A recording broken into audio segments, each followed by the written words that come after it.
should we take a look at understanding ISO 27001? This is just a quick look at the course so you can get a feel for the content, what it's about and who it's for. So let's start with the main area and say that this course is for anybody that really doesn't understand the standard. Perhaps you've got a copy, you've read it, but it just doesn't make any sense. Why would it, to be honest? You need life breathing into this thing. So that's what this course does. The first part of it is that with all the courses, you get the full toolkit that you can download with it.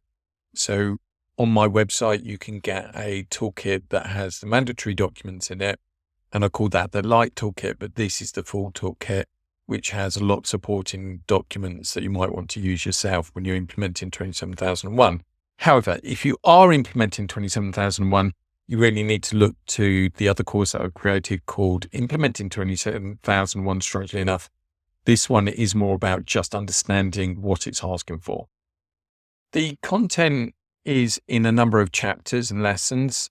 We first look at an introduction to the standard, where it came from, what its purpose is, and then look at what an information security management system is, or an ISMS, before starting to look much more in detail at specifically 27001. So let's just jump on over to that, and we'll start with the clauses of 27001. And here you can see that we're going to go through the various parts of the standard and try and understand them at the high level before we start getting into the detail. You'll find that the course is a mixture of content, text, video, and some interactive content and assessments where you are challenged to do a few kind of simple puzzles and that kind of thing to answer a few problems. So let's have a look at this one. And here it's looking at the standard and it's going through it.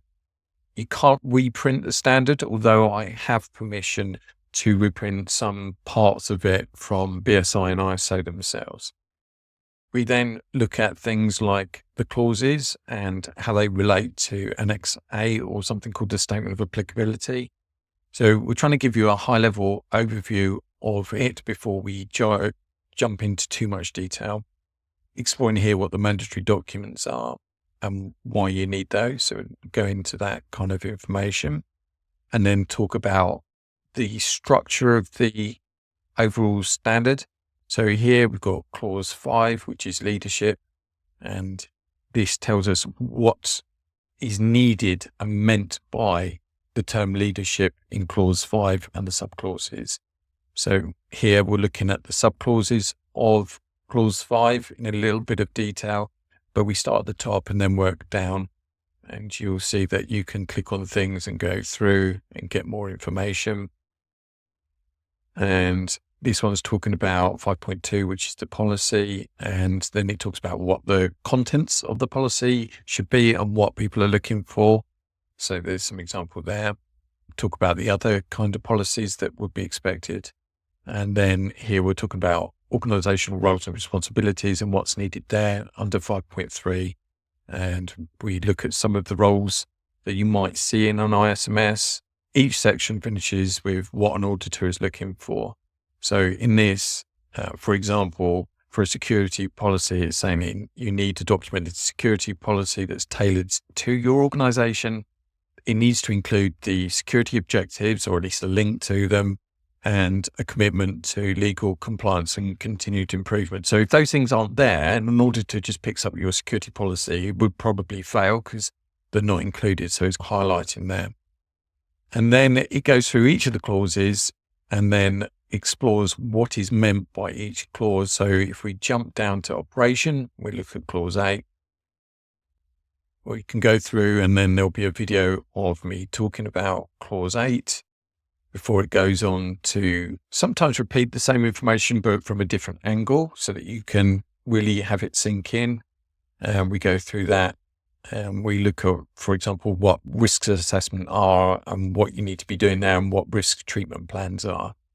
So I've also tried to cover things where I thought this confused me when I was first learning the standard. So I'm trying to really highlight what it is that can be confusing or misinterpreted at that stage. So that's an overview of the course content of understanding 27001. And then, of course, if you need to move on from that and implement 27001, I would then recommend looking at that implementing 27001 course. If you have any questions, send them to info@iseoblue.com. That's ISEOblue.com.